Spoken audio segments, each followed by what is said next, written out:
국무위원들과 함께 저에게 부여된 마지막 소명을 다하겠습니다. 트럼프 관세를 언급하며 마지막 소명을 얘기한 한덕수 대행입니다.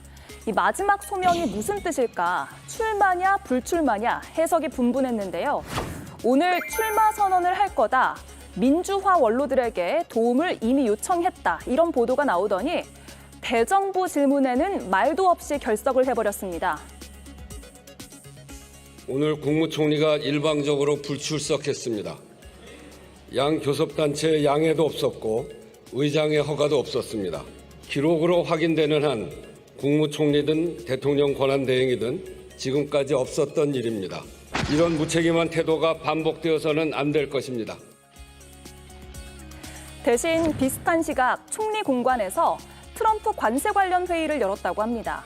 이렇게 민주당과 각을 세우는 모습을 포함해서요.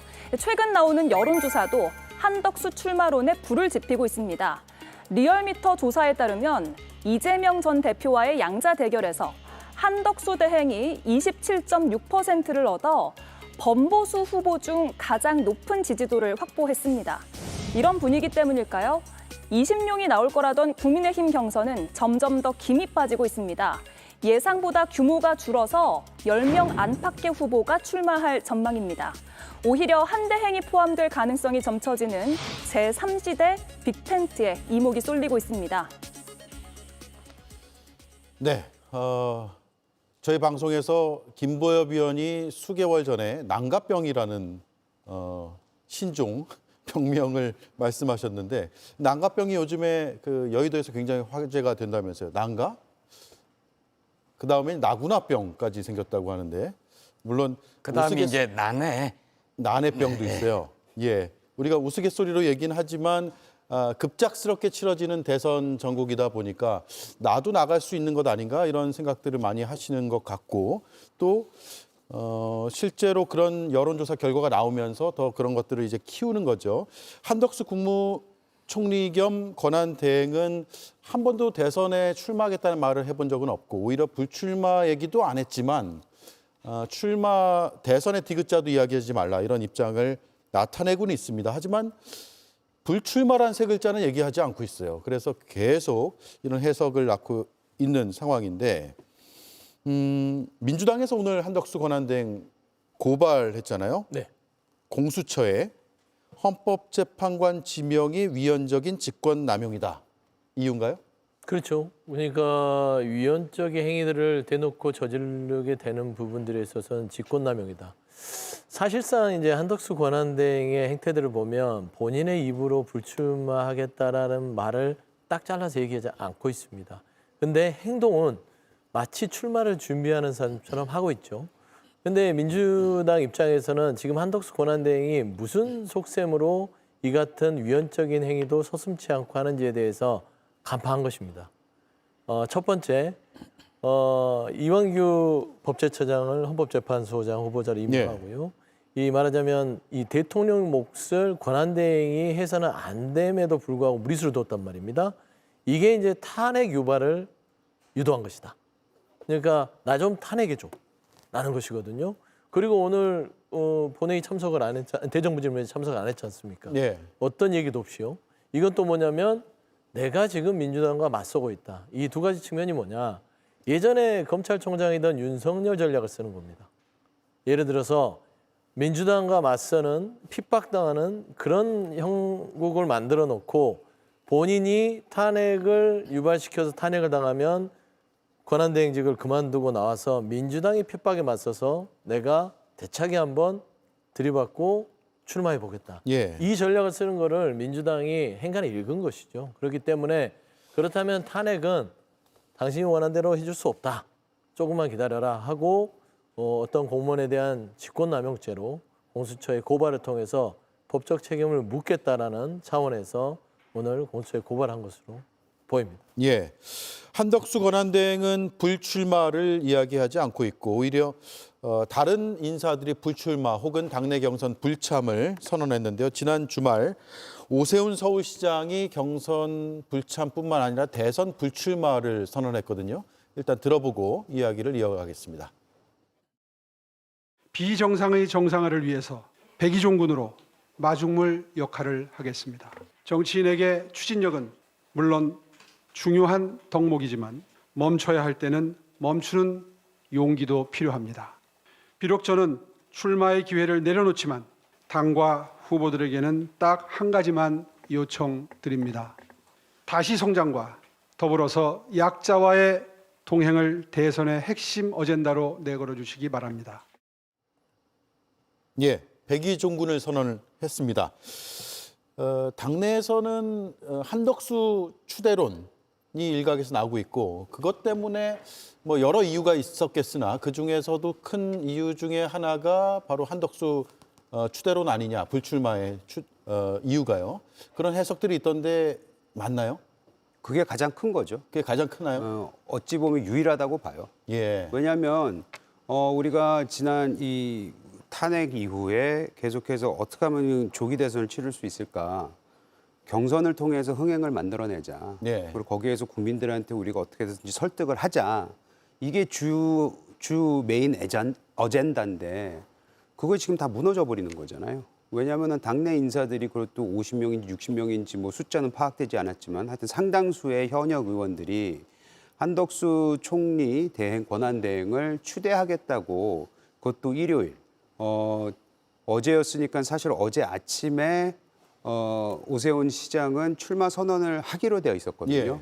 그런데 출마 선언을 하고 나서 국회의원들 5, 60명이 나와서 한덕수로 가야 된다라고 얘기를 하면은 그게 뭡니까 도대체. 그래서 당내에서 경선을 치르고 거기에서 1등을 했을 때 그럼에도 불구하고 당신은 우리 당의 후보가 아니야라고 대놓고 얘기를 하는데 그 누가 힘을 받아서 당내 경선을 치를 수 있겠습니까? 그래서 저는 이렇게 봅니다. 한덕수 지금 권한 대행이 나중에 정치는 우리가 생물이라는 얘기 많이 하잖아요.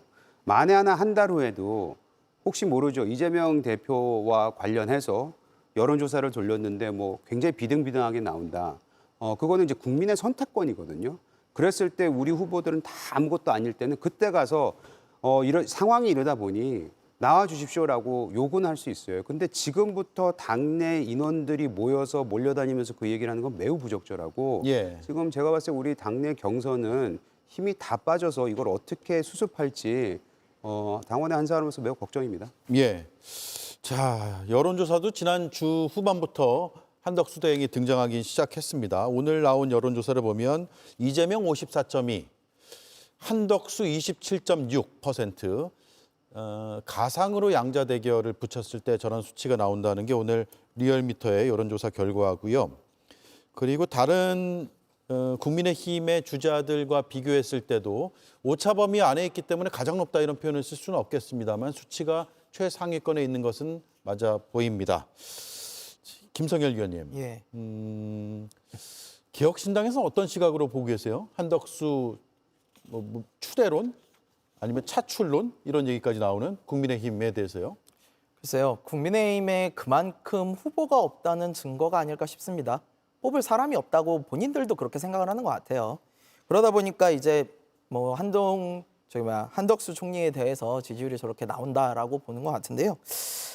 제가 생각해도 조금 이렇게 다른 후보들이 그렇게 좋아 보이진 않아요. 솔직히 저기 나오는 김문수 후보 같은 경우 저기 인정하게 되면은 윤석열, 전광훈 이 두 분을 다 끌어안고 가겠다는 거 아닙니까? 그게 과연 가능할까요? 그리고 한동훈 후보 같은 경우는 배신자 프레임에 걸려 있는 상황이고 또 술 안 먹는 윤석열이라는 비판도 면하기 어려울 거예요. 그러다 보니까 이대로는 대선을 잡기 좀 어렵지 않은가. 그러다 보니 이제 궁여지책으로 지금 생각을 하는 게 한덕수 지금 권한 대행이 아닌가.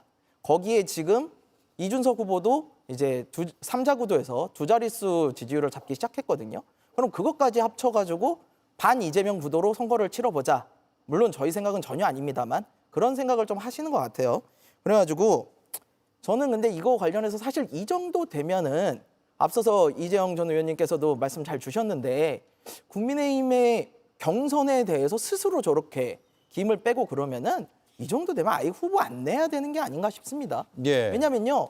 명분도 없고 실리도 없어요. 지금 탄핵에 대해서 지금 오세훈, 유승민 그나마 괜찮은 후보들이 다 지금 경선에 불출마를 하면서 뭐라 그럽니까? 당이 탄핵 과정에서 반성을 보이지 않는 것이 너무나 실망스럽다. 이렇게 이야기를 했어요. 그런 거 안 하지 않습니까, 지금 국민의힘이. 그렇다 보니까 결국에는 명분도 없죠. 그렇다고 나가가지고 실리도 얻기 어려울 것 같아요. 그래서 저는 국민의힘이 이번에 후보를 내는 것에 대해서 조금 고심을 해야 되는 게 아닌가 그런 생각을 합니다. 예. 과거의 권한대행 중에서 이제 고건대행의 경우에 출마 얘기가 나올 때 딱 잘랐다는 거 아니에요? 그리고 그걸 전해준 사람이 한덕수 당시 국무조정실장이었고요.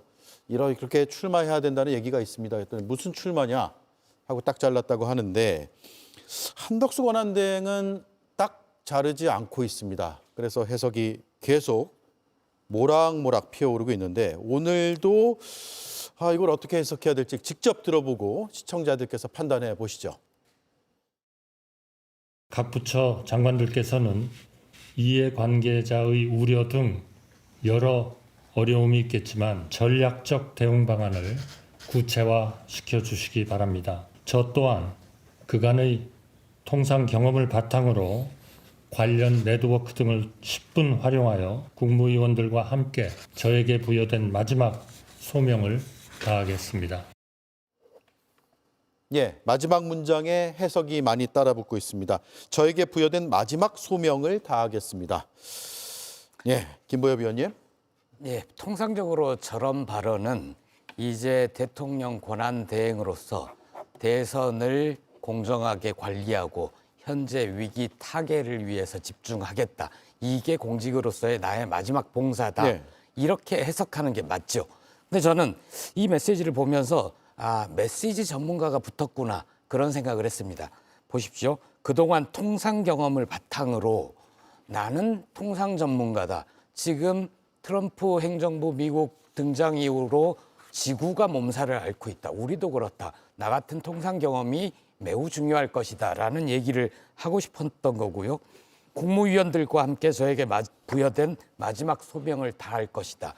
여기 국무위원이 그 앞에 앉아 있는 국무위원인지 앞으로 새롭게 구성될 국무회의의 국무위원인지 명확하게 얘기하지 않았잖아요. 그건 좀 과한 거 아니에요? 양쪽으로 해석이 다 예. 가능하다는 얘기고요. 그런데 한덕수 총리가 난각병이 걸려 있을 수 있는데 난각병도 평시라면 뭔가 가능할 텐데 지금은 활주로가 지나치게 짧습니다. 50일 안팎 남은 대선 기간 동안 비행기를 띄우려고 무지 애를 쓰겠지만 뜨다가 중간에 떨어질 가능성이 더 크다. 예.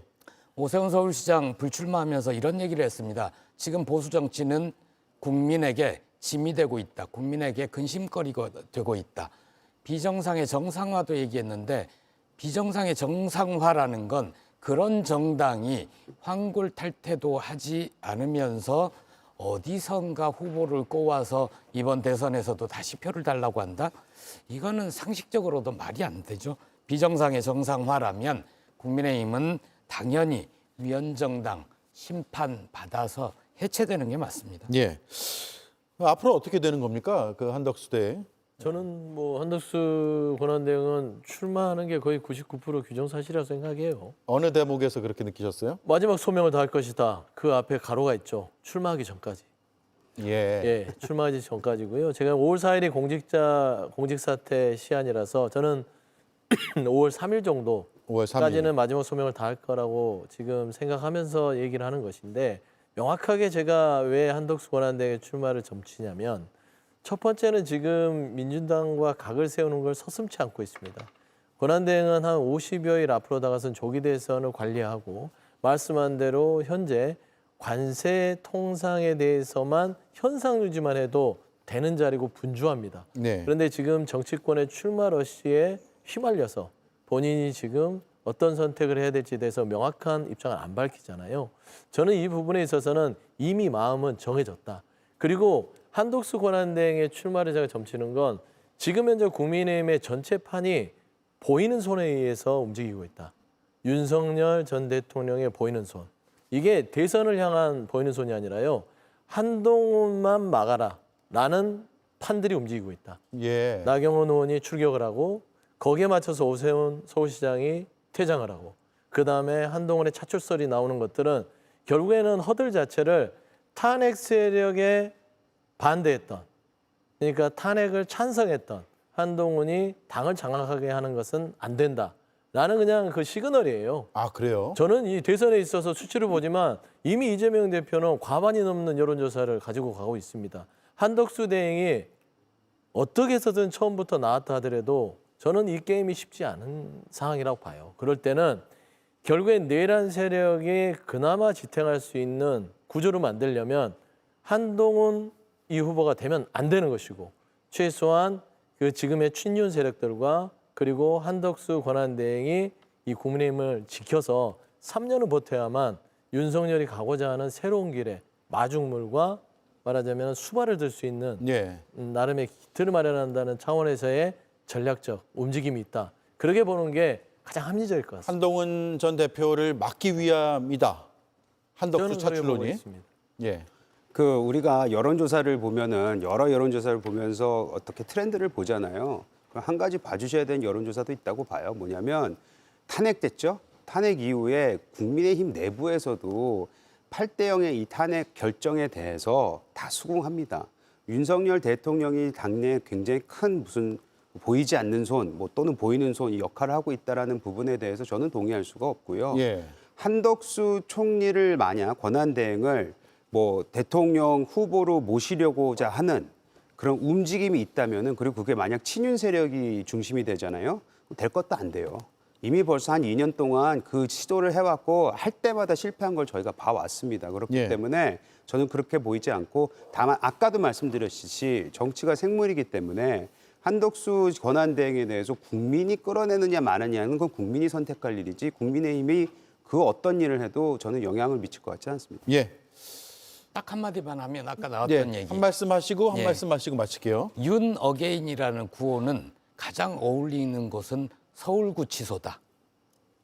어게인 네. 어울리는 다시 예. 장소. 빨리 들어와라. 예. 예. 알겠습니다. 네. 예. 예, 뭐 한덕수 총리가 나올 거다라고 저도 생각은 하는데요. 글쎄요, 그게 그렇게 바람직한 모습은 아닌 것 같습니다. 우리들이 봤을 때 정치를 많이 안 해본 사람들이 이제 갑자기 대권을 잡았을 때 어떤 일들이 벌어지는가 뭐 많이들 보셨을 거고요. 뭐 관리형의 총리로서는 충분히 역할을 하셨으나 정치인 한덕수 좀 물음표가 남는 시점이라고 생각합니다. 예.